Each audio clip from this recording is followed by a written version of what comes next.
The venue smelled like white wine and old carpet. Not the expensive kind of old carpet, the kind that had absorbed a decade of events exactly like this one, and would absorb another decade without anyone noticing. I stood near the edge of the main hall of the Ashevale Alumni Center, holding a glass I hadn't touched, watching people I hadn't thought about in 10 years try to remember who they used to be. The room ran on a specific energy that I recognized from every reunion-type event I had ever attended.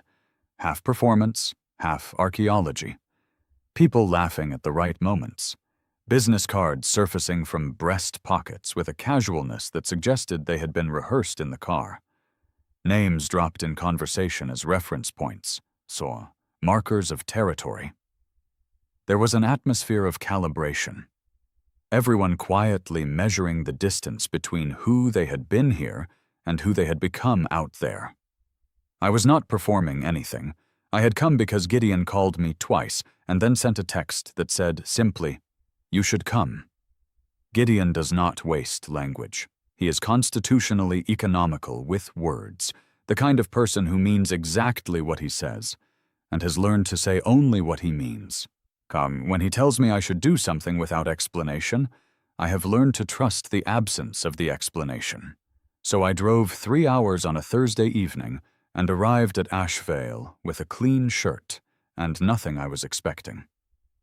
The drive had been quiet. Highway thinking, that particular register where the mind finds a frequency and holds it without producing anything specific. I had used it to let my work week decompress. By the time I parked, I felt what I have learned to manufacture in myself before situations I cannot fully anticipate. A genuine interior stillness. Not numbness, not suppression. The real thing. I find I can access it now with some consistency. In my 20s, I had to work harder at it. I collected my name tag from the registration table, Callum in large font. The Ashevale class of 2013 in smaller text beneath, and walked into the hall.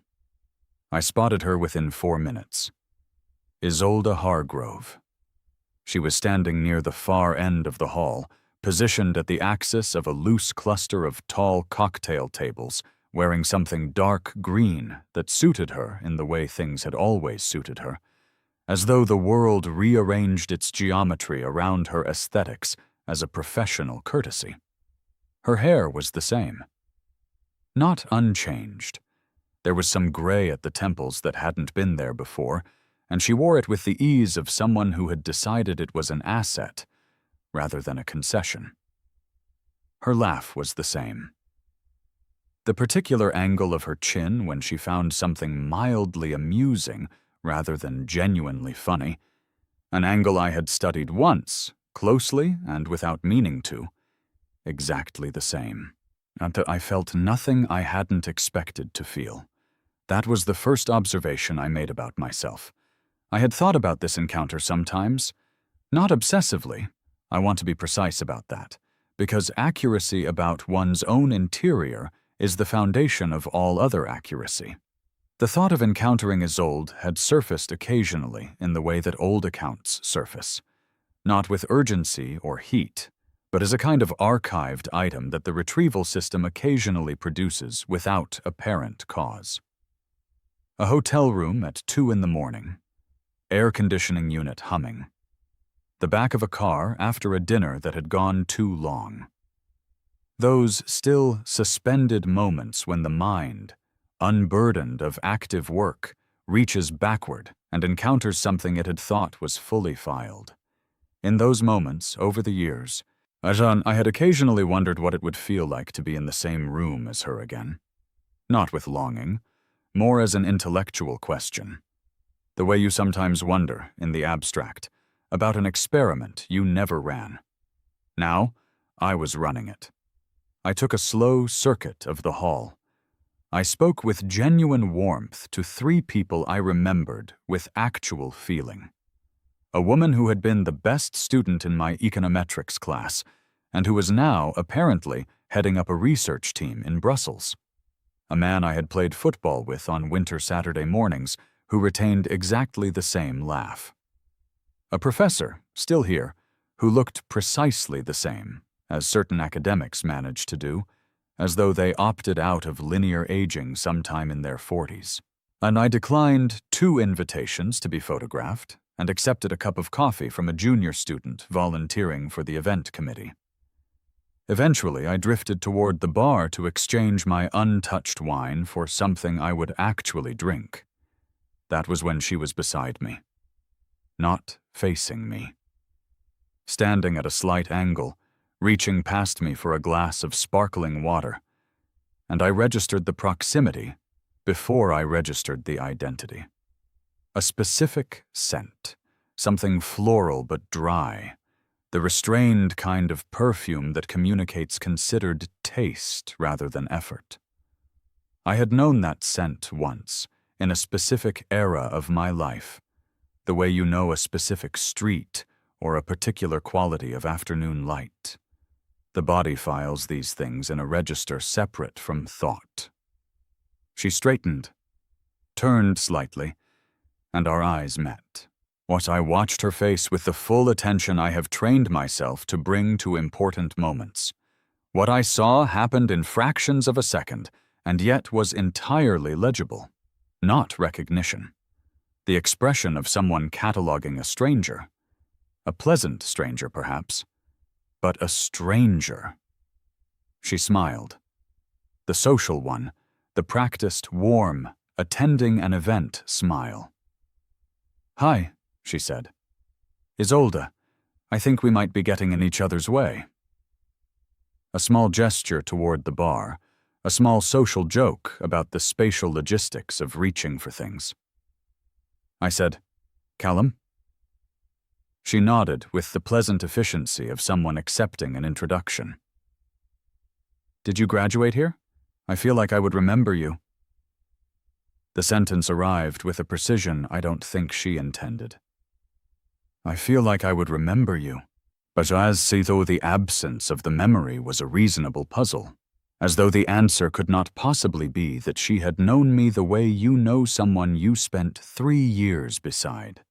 Someone whose arguments you can finish before they finish them, whose silences you can read by register, whose specific way of holding a coffee cup while reading you have logged without choosing to. As though that level of knowing and being known could simply not leave a trace. "Class of 2013, I said. She tilted her head, a small recalibration. "Same year as me. What did you study?" "English and applied mathematics." Something moved across her face, not recognition exactly, but a proximity to it.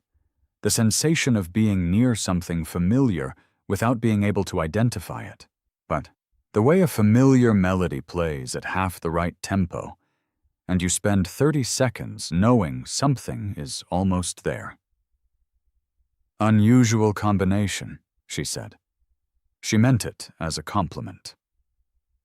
Then someone called her name from across the room, a warm call, someone genuinely glad to see her, and she turned with a small apologetic lift of her brow and moved away.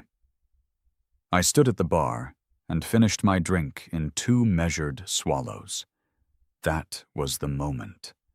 That specific instant. Not a collapse, not a revelation with weight behind it. Something lighter than either of those things, and more final. The last thread of a thing, not cut, not torn, simply revealed to have already been absent for a long time. The way a support you believed was there turns out to have been decorative for years. I want to be accurate about what I felt, though not what makes a satisfying account. What actually happened inside me was this. Something left. A residual weight I had so thoroughly acclimated to that I had stopped perceiving it as weight, the way people stop hearing a persistent mechanical sound after enough time, simply ceased. And I noticed it leave the way you sometimes notice a sound stop. In the sudden quiet.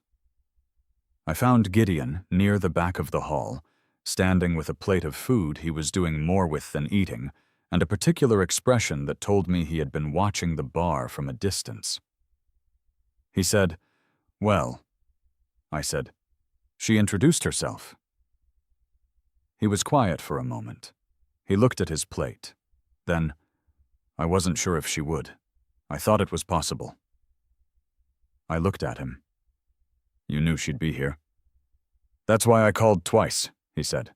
"Well, Gideon has known me since the first week at Ashvale, which is to say he has known me for the better part of my adult life. He is one of those people whose loyalty is structural rather than declared.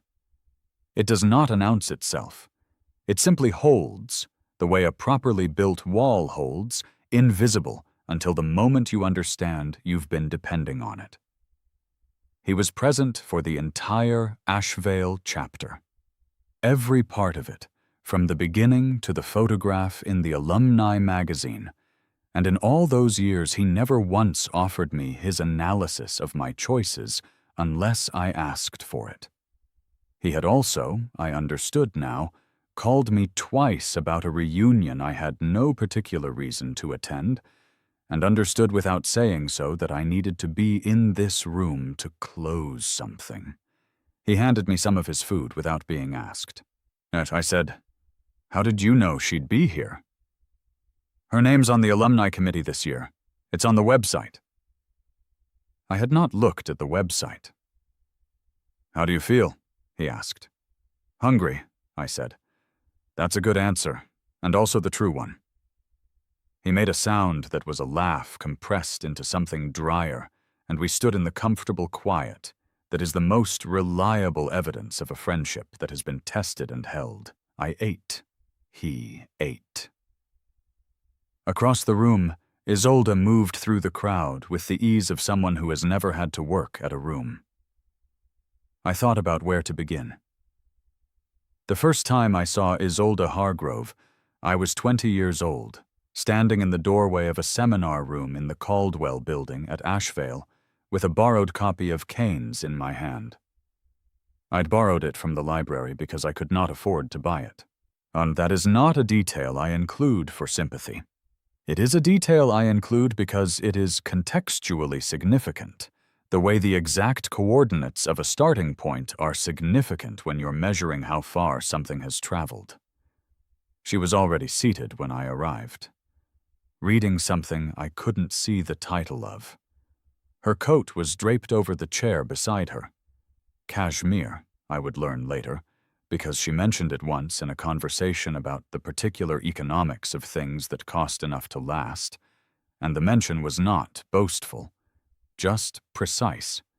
And precision in the things other people are imprecise about is something I have always noticed and always paid attention to. I sat 2 rows behind her.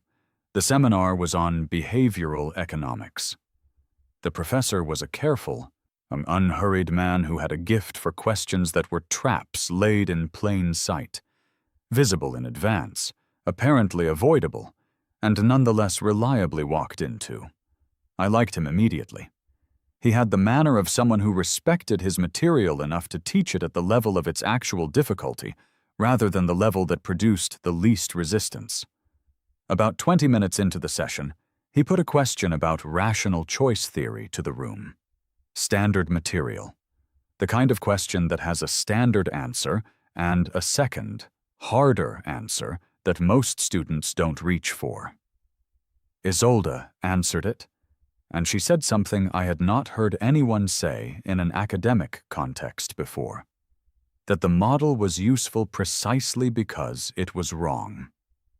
Not imprecise. Specifically, deliberately, productively wrong. And that wrong models, so rigorously understood, were more instructive than approximate ones, because the wrong model forced you to name exactly what the reality was that the model couldn't accommodate. I wrote it down in the margin of my borrowed Keynes.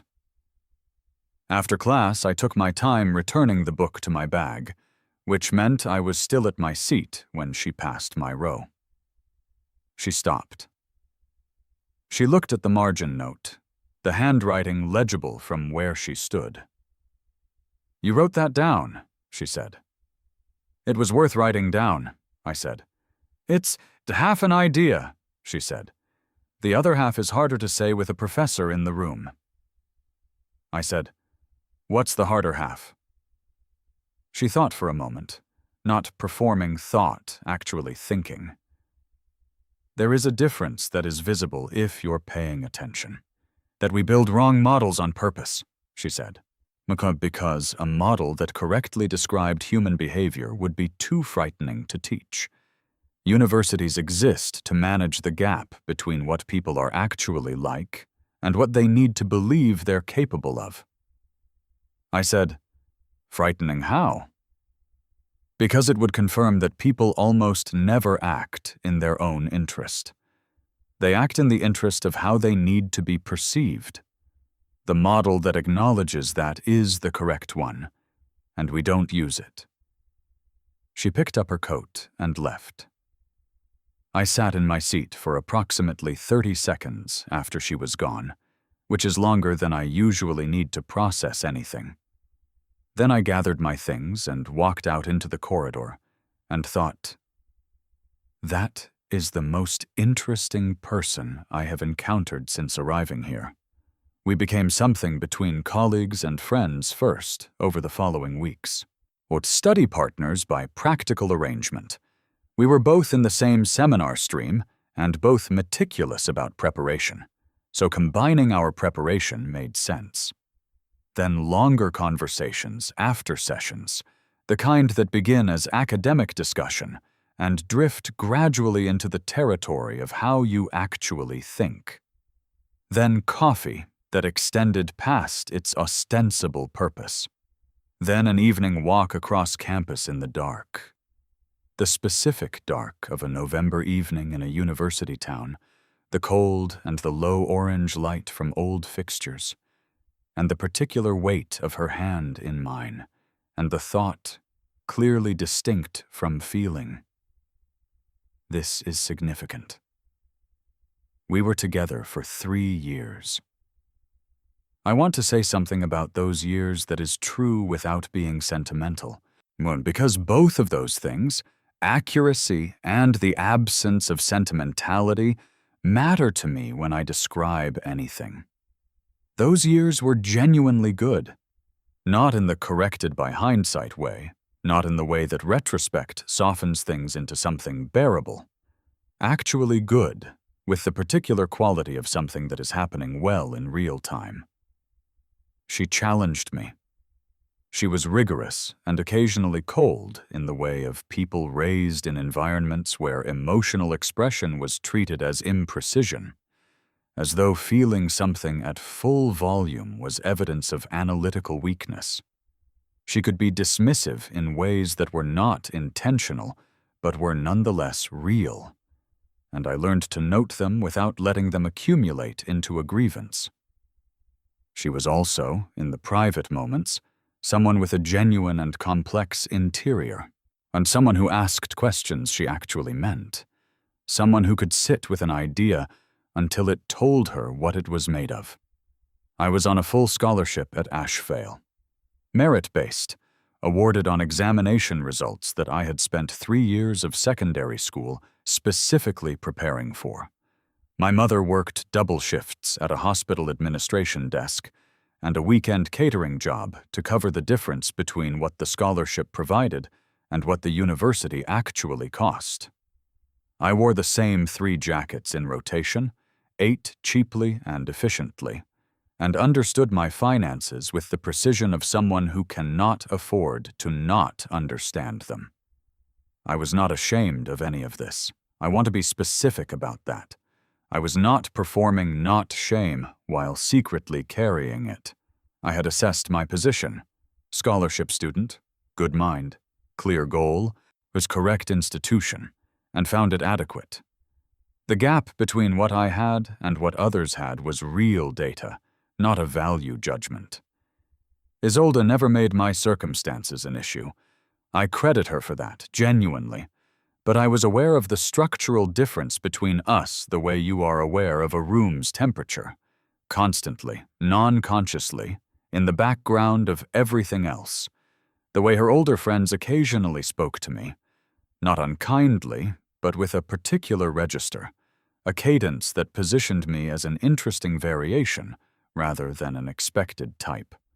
The way her father, on the one occasion I met him, a dinner at their family home during the Easter break of our second year, asked about my plans with an emphasis on the word that was not quite curiosity.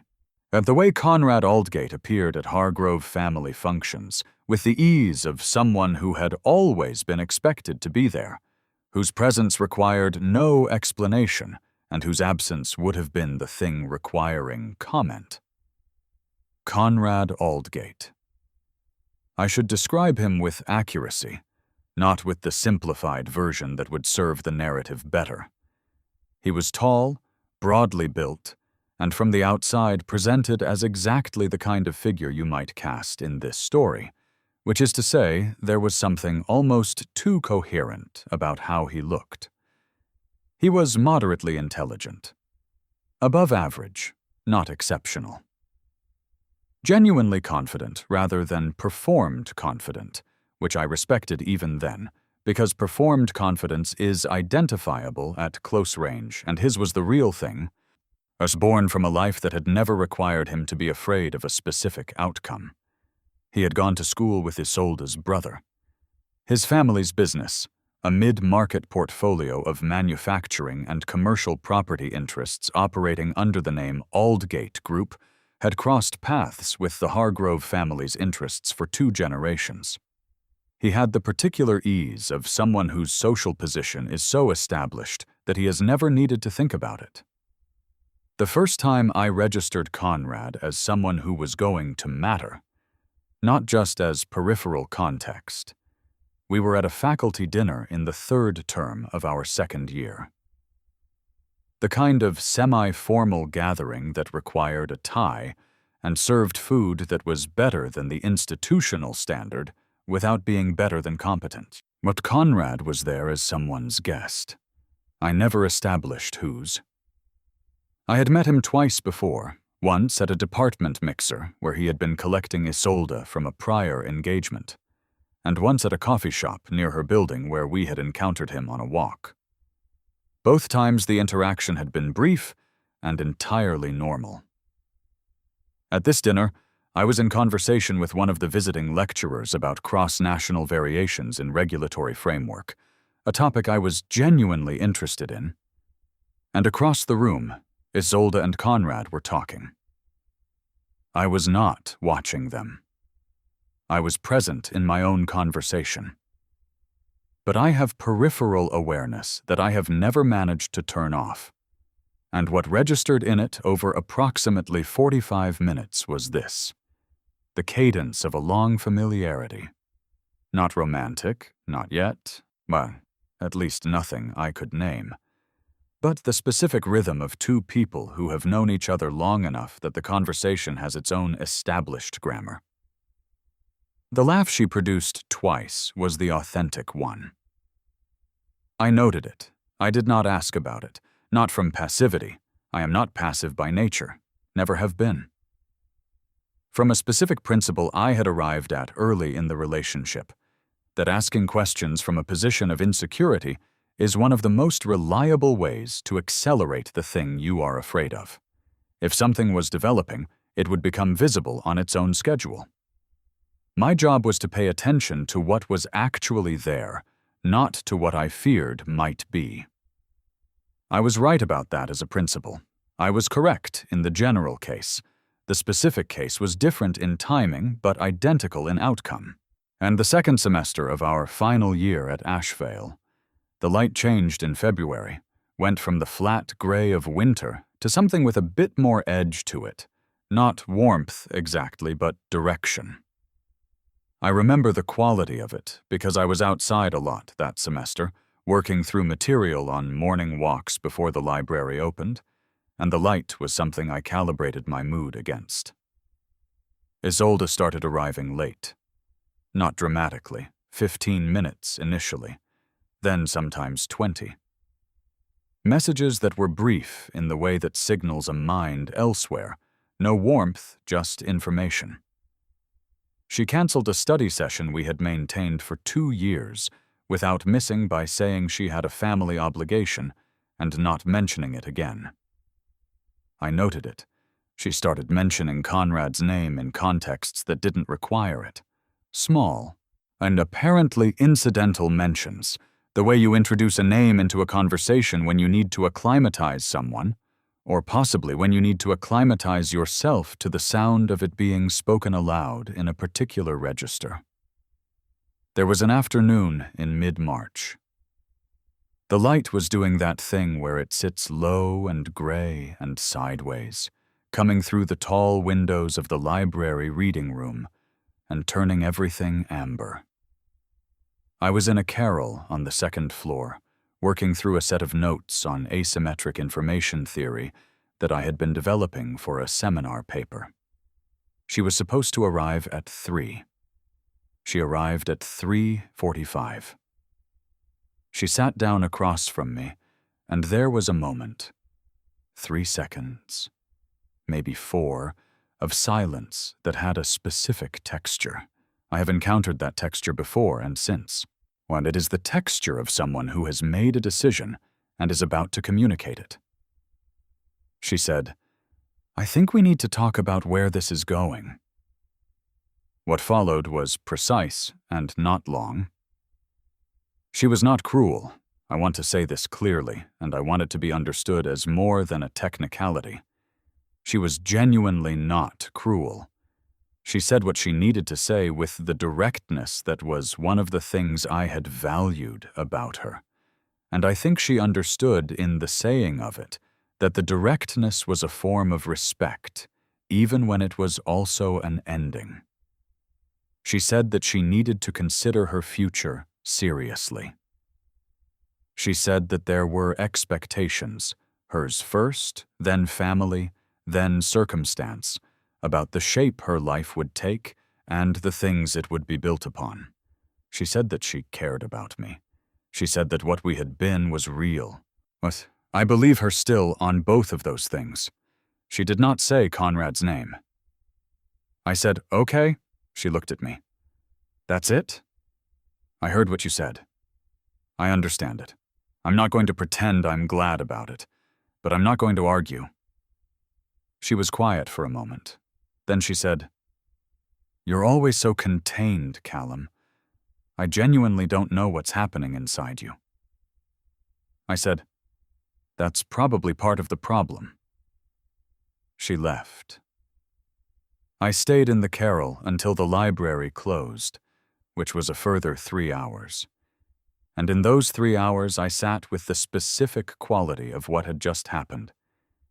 And I let it be what it was. Not dramatized. Not diminished. What it was. Then I walked back to my room in the dark, and I sat on the edge of my bed, and I began what I have always done when something costs me significantly. I took inventory.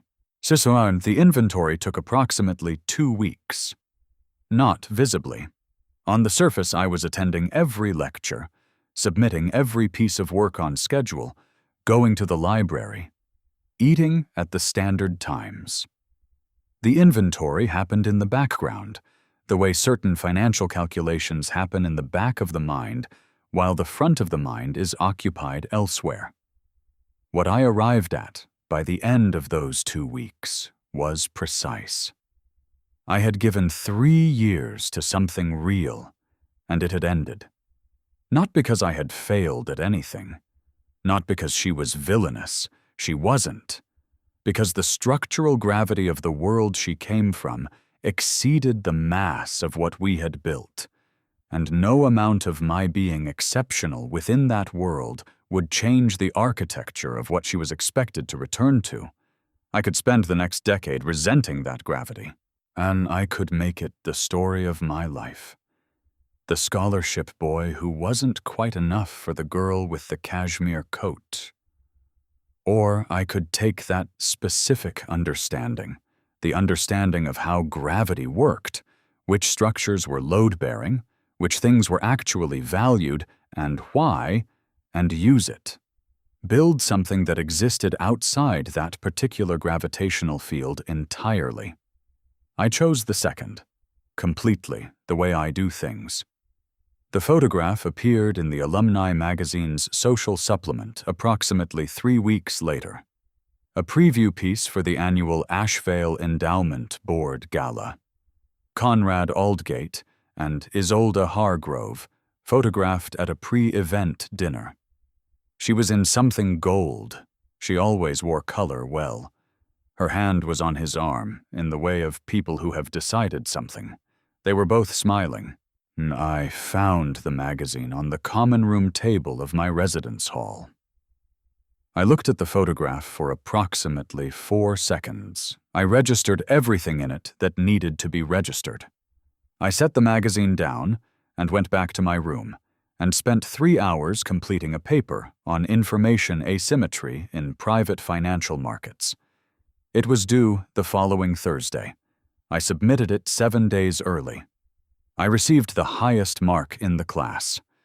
Now, I want to tell you about the thesis, because it is a part of this story that matters, and I have never told it in full. Isolde's senior thesis was submitted in the spring of that final year, 6 weeks after our conversation in the library carrel. The thesis examined market concentration and structural inefficiency in private equity, a topic she had arrived at through the territory of our conversations. Specifically through a series of discussions we'd had across the second year when I was working through similar material for a seminar paper and found myself developing a framework I found genuinely useful. The framework was this: private equity firms extract value from underpriced assets primarily not through capital superiority or superior execution, but through deliberate and structured exploitation of information asymmetry. The acquiring party knows things the selling party does not. The mechanism by which this information is obtained, maintained, and acted upon before it becomes publicly legible is the actual competitive advantage, not the capital, not the team, not the strategy documents, the information architecture. I had developed this in conversation. That is the specific and contextually important word, conversation. In evenings that started as study sessions and extended into the territory of genuine intellectual exchange, I had articulated this framework in notes I kept in a brown notebook. Dated, developed in sequence, tested against objections, refined across entries that spanned 8 months of the second year. Isolde had been present for the development of the thinking. She had engaged with it, challenged it, contributed to it. The finished product that appeared in her thesis was hers in the way that most academic work is hers, shaped by her effort, extended by her research, cited with her sources, but the core mechanism at the center of it, and the engine of the argument that her examining committee awarded honors for, had originated in my notebook, with dates. I had kept the notebook because I keep everything. Documentation is not a strategy for me. It is a temperamental trait, as natural as breathing. I record things because the record is more reliable than memory, and reliability matters to me in all its forms. When the honors were awarded, I looked at my notebook and held a decision in my hands for approximately 4 days. I could act. I had the material.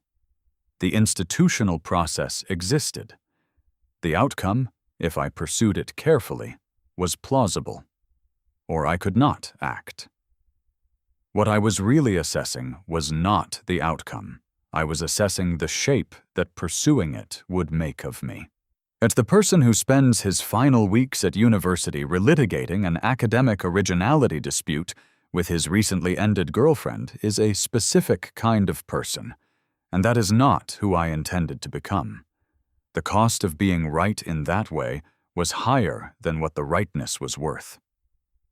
I put the notebook in a box with other documents from Asheville and posted the box home. I graduated with a first-class degree. I attended the ceremony alone, which I had expected and which was fine. My mother could not make the travel work logistically, and Gideon's family had taken him out for a formal dinner. I walked across the stage, shook the hand of the vice-chancellor, and carried my certificate back to my seat. That evening, I drove to the city and moved into the small apartment I had arranged 2 months earlier. Of 41 square meters in a neighborhood that was in the early stages of the kind of transition that eventually makes 41 square meters significantly expensive. I had identified this characteristic of the neighborhood through the same kind of analysis I applied to everything.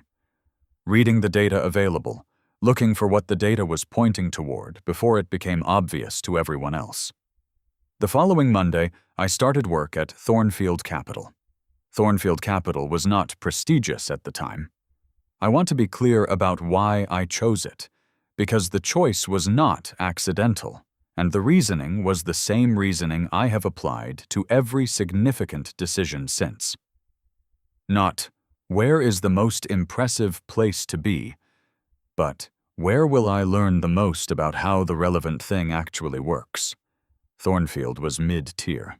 Was not glamorous enough to attract the most aggressively competitive graduates, which meant the internal culture was less about performance management and more about the work itself. Not small enough to be boutique, which meant the transaction volume was sufficient to learn from. What it had, which I had researched through 3 conversations with people who had worked there or adjacent to it, was a genuine back office.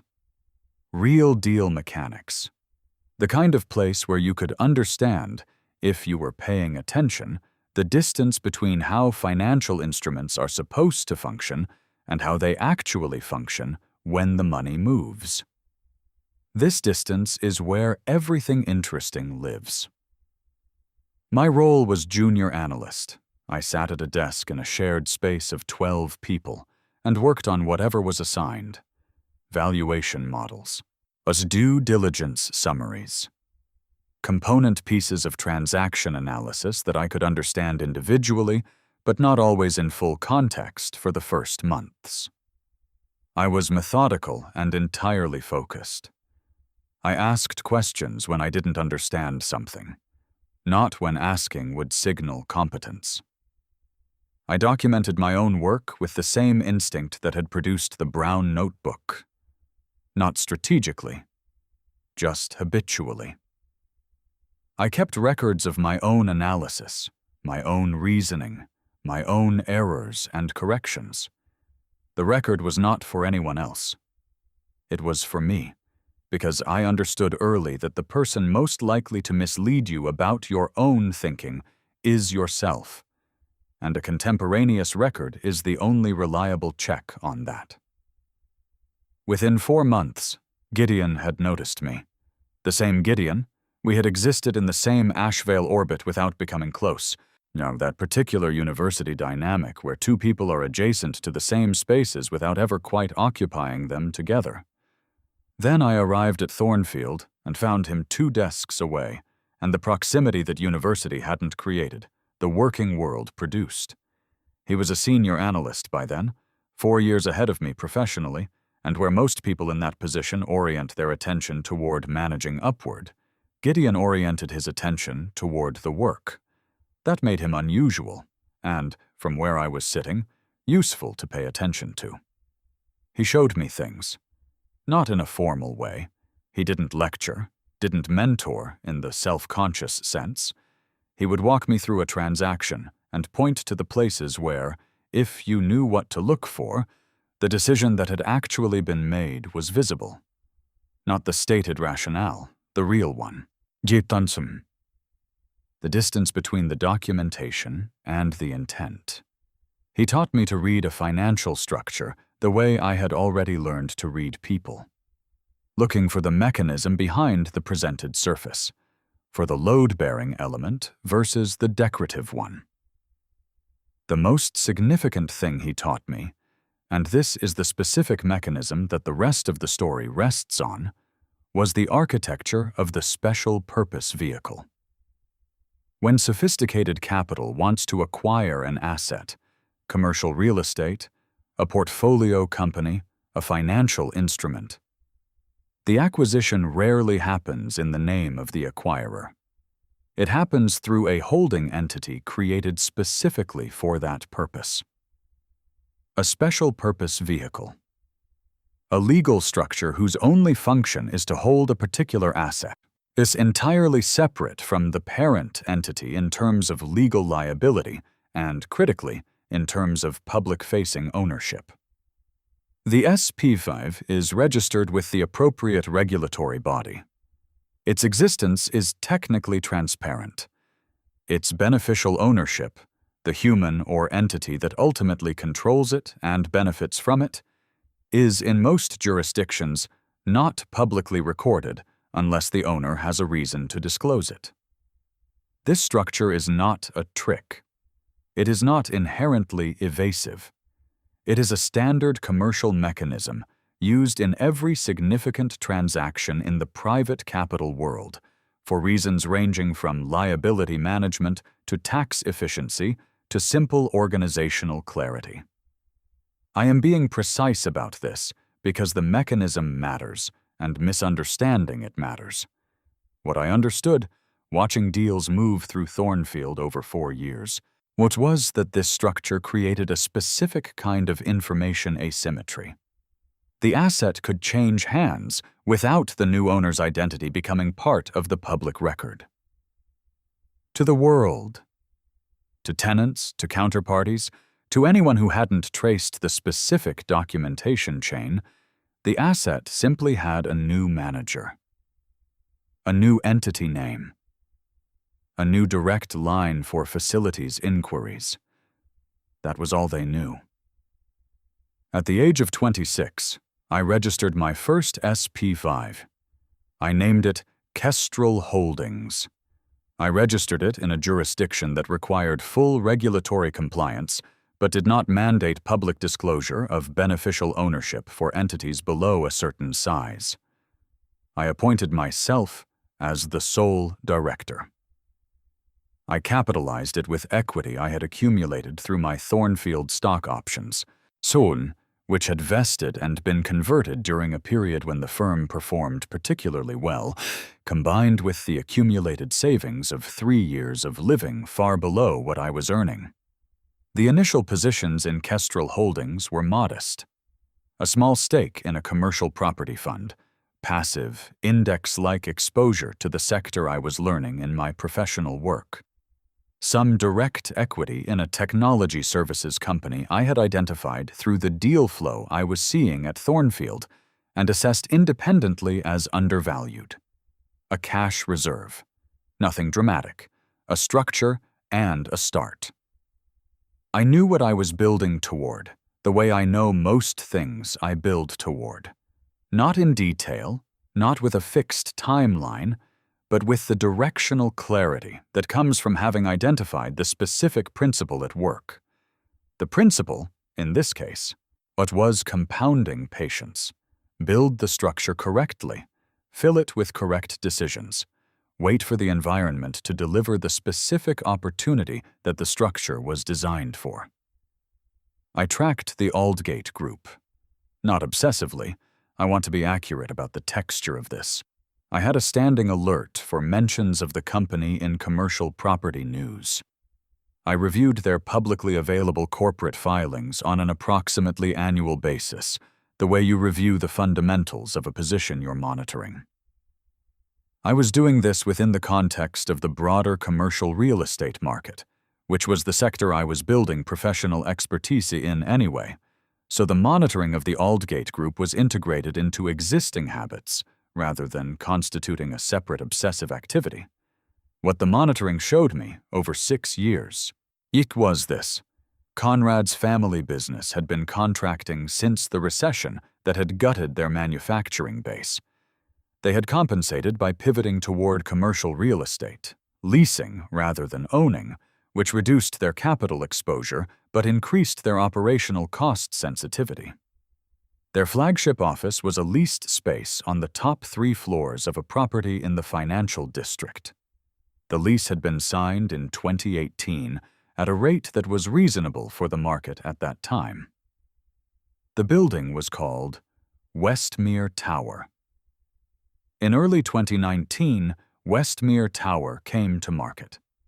It came quietly, as these things do, not a public listing, a private signal through the network of people who understand that certain assets change hands before they appear in any public record. Yet the specific signal arrived at a drinks reception during a commercial property conference. A junior partner at the advisory firm handling the transaction mentioned, in passing, that a mid-size financial district tower was about to be made available to qualified buyers.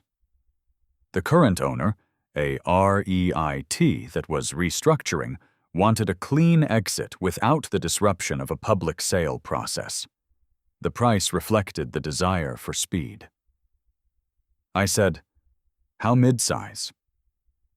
He gave me the approximate floor count and location. I recognized the building. I spent 2 weeks conducting the analysis. Not because it required 2 weeks. I could have completed the commercial analysis in 3 days. The 2 weeks were for the other work, the precise examination of my own motivations. I am careful about this. I do not like to discover, as mid-execution of something significant, that the actual reason was different from the stated reason. The commercial analysis was clean. Westmere Tower was undervalued relative to comparable financial district properties by approximately 9%. The building's yield on entry was 6.2% at the proposed acquisition price, above the sector average for that profile of asset. The location was strong and becoming stronger as the neighborhood developed. The tenant base was stable. The Aldgate Group occupied the top 3 floors on a lease through 2024, and several smaller tenants occupied the lower floors on rolling terms. The financial case for the acquisition was independent of everything else. I verified this, and I had Gideon, who by this point ran his own small advisory function at a different firm and was someone whose judgment I used as a check against my own, review the numbers without telling him which specific building I was considering. He said it was a reasonable buy. The fact that one tenant was the Aldgate Group, Conrad's family business, the vehicle through which the family Isolde had married into, maintained its commercial operations, was additional information. It was not the reason for the acquisition. I had tested the acquisition against the question, would I make this investment if this particular tenant were not part of it? And the answer was yes, without hesitation. I proceeded. Kestrel Holdings acquired Westmere Tower in April 2019. The transaction completed in 6 weeks, which was fast for a commercial real estate acquisition, but achievable at the price point. The consideration was drawn from Kestrel Holdings' accumulated capital and a commercial mortgage arranged through a lender I had a professional relationship with. The terms were standard. A letter went to all tenants notifying them of the change in ownership and providing new contact details for facilities management. It was signed on behalf of Kestrel Holdings. There was no human name attached. These letters are standard and are read, filed, and in most cases immediately forgotten. Conrad Aldgate, or whoever handled facilities matters at the Aldgate Group's level, would have received that letter. It would have been indistinguishable from any other administrative notice. A building changes hands. The management contact changes, but the rent still goes to the same bank, or a new account number provided in the letter, and the operations proceed. I became the landlord of Conrad Aldgate's family business in April 2019 without Conrad Aldgate's knowledge. I did not celebrate this. I noted it in the Kestrel Holdings file. I moved on to the next piece of work. What followed were 5 years of building. I want to describe these years accurately because they are the substance of the story, more than the reunion or the lease, or any single moment. The 5 years between the Westmere Tower acquisition and the Ashvale reunion were years of genuine work, of the specific kind of work that builds something real rather than something impressive. I left Thornfield Capital in 2020 and established my own advisory practice, not with drama or a large team or a branded office. It was a clean company structure, a precise client proposition, asset structuring and private capital strategy for individuals and small institutions who needed someone who understood how the mechanisms worked at the level of the mechanics, and an initial client base of 4 people who had worked with me at Thornfield and trusted my judgment. The practice grew. Not fast. I did not want fast. Fast means acquiring clients before you can properly serve them, which creates reputational liability. I grew at the rate of clients I could genuinely add value to, which in the first year was 6, and in the second year was 10, and by the 4th year was a practice of 30 or so relationships that produced enough income to live well, build the Kestrel positions, and maintain the specific freedom of not being dependent on any single client or any single outcome. Freedom is the right word, not the performed freedom of someone who describes their lifestyle. The specific freedom of knowing that the architecture of your financial life is structurally sound, that you have enough different positions, enough different income streams, enough correctly structured assets, that no single event can disrupt the whole. This is what financial independence actually means, stripped of the aspirational marketing that generally surrounds it. It means that the structure holds under stress. My structure held. Kestrel Holdings grew alongside the advisory practice. The Westmere Tower was the anchor, a physical asset appreciating in a strengthening market, producing regular rental income, yet requiring management attention that I delegated to a professional property management team. I added 2 smaller commercial properties in 2021, purchased below market through the same network of private signals that had delivered Westmere. I took the logistics fund position in 2022, anticipating a structural shift in supply chain patterns that the broader market had not yet priced. The technology services stake matured, and I sold it in 2023 at a multiple I was satisfied with. The positions compounded quietly. I tracked the Aldgate Group intermittently through these years. What I saw, through public filings and the occasional mention in commercial property trades, was a business under pressure. The manufacturing pivot had not completed successfully. There had been a plant closure in 2021 that the trade press treated as minor, but that the filing detail suggested was more significant. The real estate portfolio they held had been partially liquidated. Their primary revenue driver appeared to be the management fees from the assets they still controlled.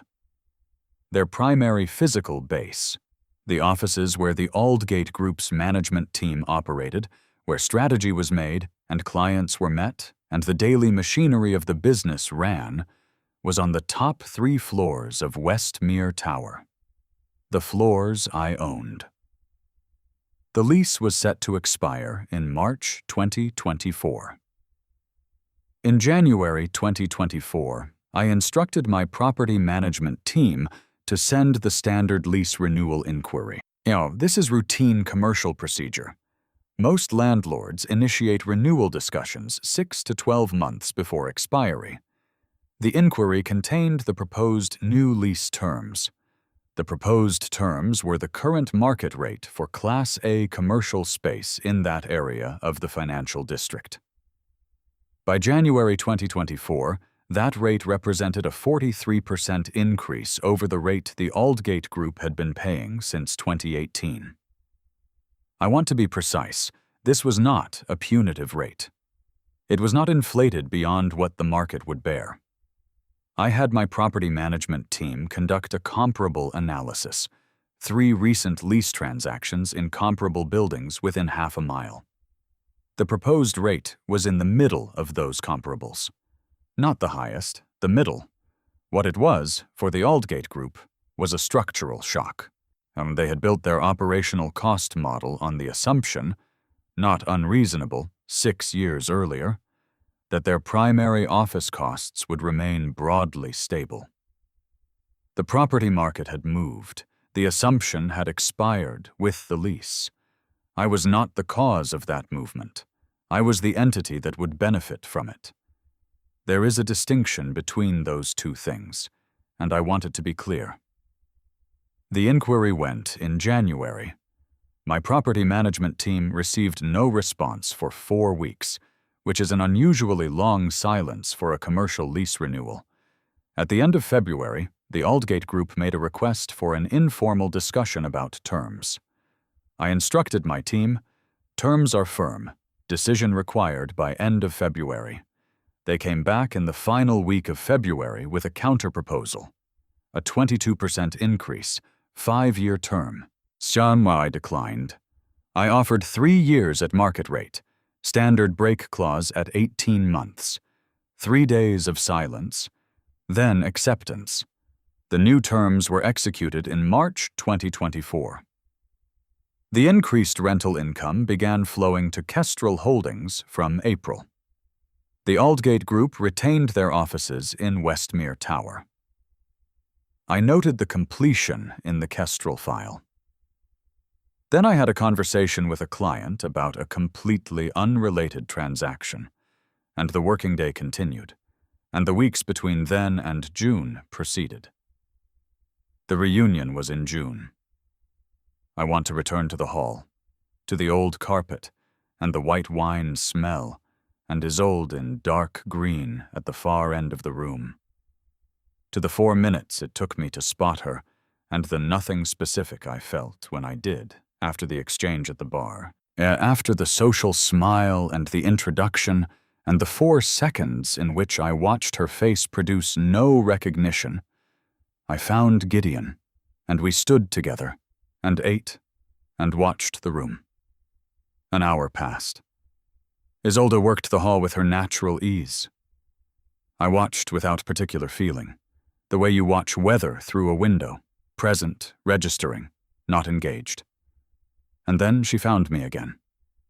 I was near a window on the east side of the hall, standing alone, looking out at the Ashvale campus in the evening. The old clock tower above the Caldwell building.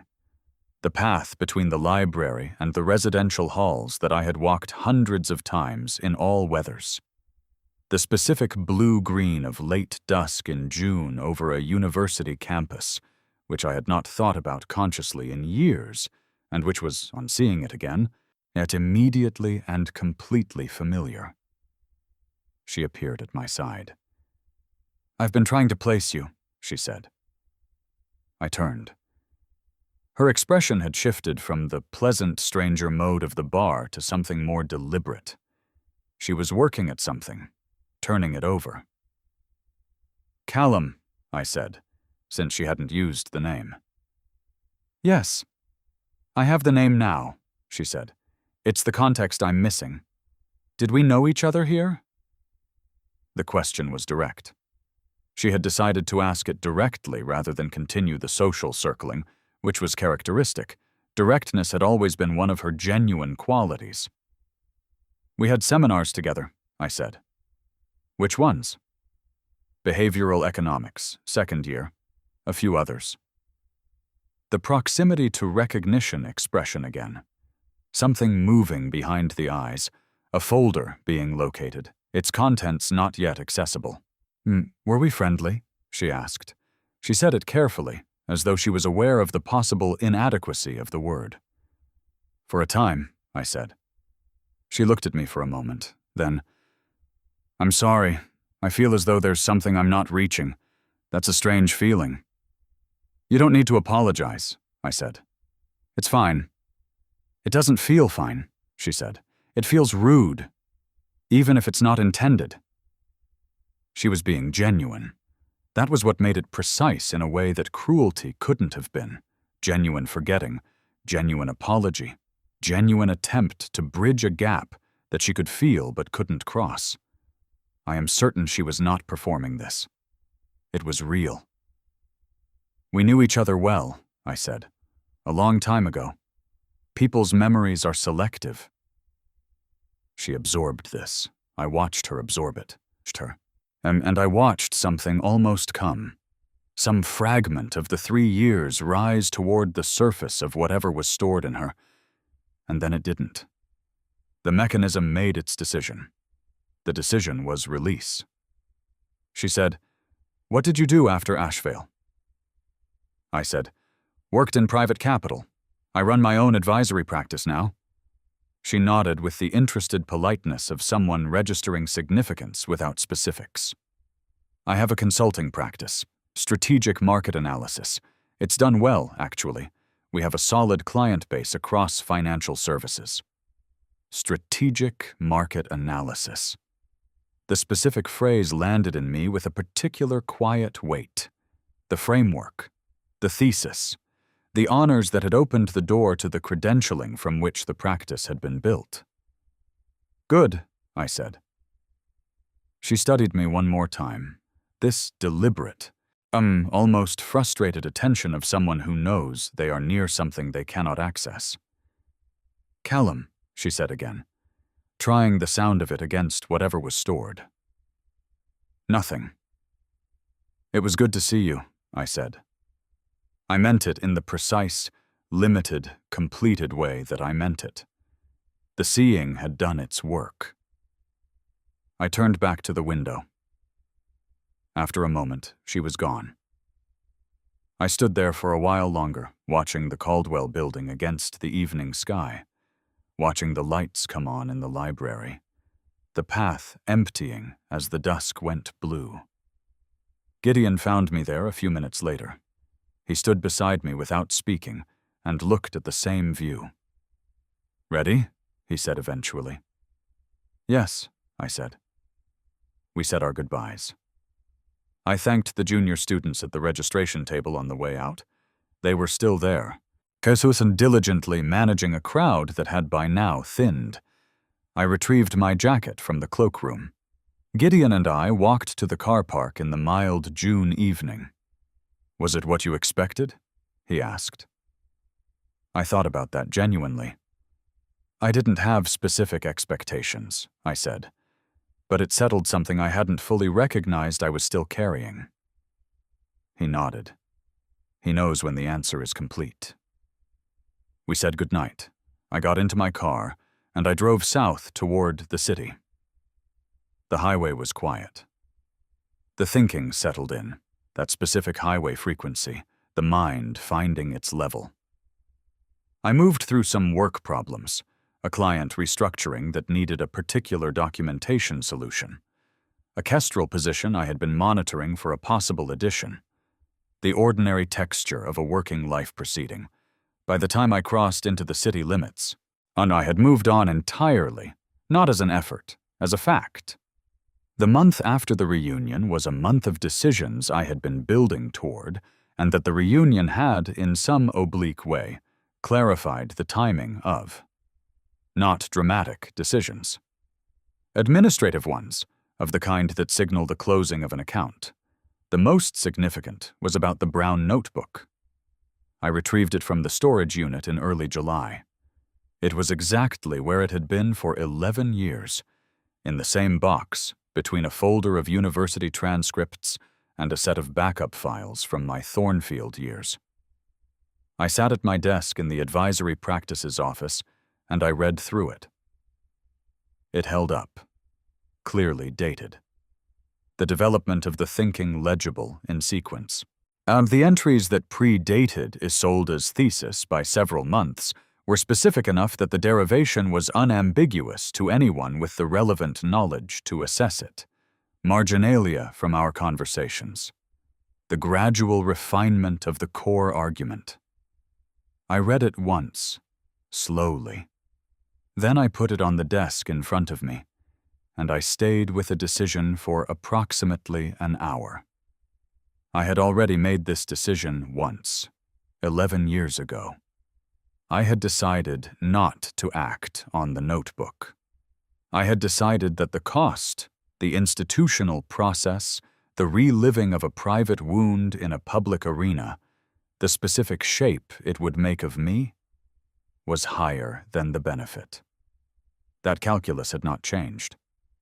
But I wanted to revisit it, because 11 years is enough time for both the cost and the benefit to have shifted. The benefit: correcting the academic record. Bowen's potentially disrupting a consulting practice built on a credential that the notebook could complicate. Some measure of formal acknowledgement of what had actually originated where. The cost: time, attention. The public version of something that had been private.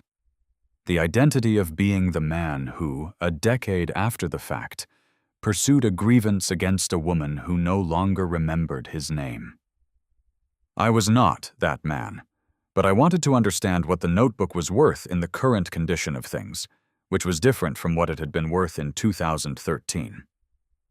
So I commissioned a legal analysis. Not from my standard commercial counsel. Kestrel Holdings' retained firm was specialized in property and transaction law. For this, I went to a different solicitor, someone I had worked with on an IP matter for one of my advisory clients. A precise, a thorough woman who had the gift of telling you exactly what a document proved without inflation and without diminishment. She came back to me with a 15-page memo. I read it at my desk on a Thursday afternoon. The memo was careful in its language and unambiguous in its substance. The evidence was sound. The intellectual origination of the framework at the core of the thesis, and by extension the consulting practice, could be established with documentary precision. Further steps would be required to pursue any formal action, institutional, legal, or reputational. But the foundational evidence was strong. I read the memo once. I set it beside the notebook. I sat there for a while. And then I put the memo in a folder, placed the folder in the box with the notebook, and returned the box to the storage unit. And I have thought about this decision since, and I remain satisfied with it. The value of the documentation was never in its use. The value was in what Gideon once described to me in a different context. A deal negotiation where we had information the other side didn't know we had, as the advantage of the unplayed hand. When you play a hand, you consume it. When you hold it, it retains its force indefinitely. I held it. I moved on. There is one more thing I want to tell you, and it is the thing that is the actual end of this story. It was a Tuesday morning in late July, approximately 6 weeks after the reunion. I was at my desk in the advisory practice, third floor of a small building I had acquired the year before, not Westmere, a separate and smaller property in the eastern edge of the financial district. The morning light came in at a good angle, and I had learned to time my coffee to coincide with it. I was reviewing the quarterly summary that my accountant prepared for Kestrel Holdings. Clean document. 3 pages. Every position, every income stream, every asset and liability in the structure. Westmere Tower appeared on page 2 in the commercial real estate section. The entry read, Westmere Tower, principal asset. Updated lease terms effective April 2024. Annual rental income, figure. The figure reflected the new market rate terms. Below it, in a summary line, capital appreciation since acquisition, 21%. I read this entry, and I noticed something about how I was reading it. I was reading it the way I read every other entry on the page, with attention, with the specific focus I bring to financial detail, was with the satisfaction of a well-managed position. Nothing else. No particular register attached to the tenant name.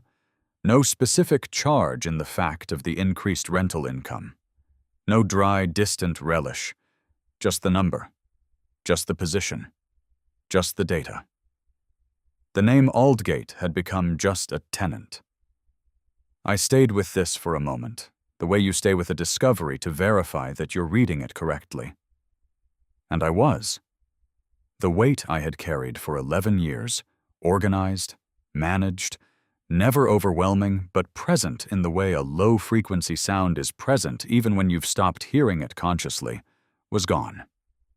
Not because I had taken a dramatic action to remove it, because time and correct decisions and the compounding of both had resolved the underlying account.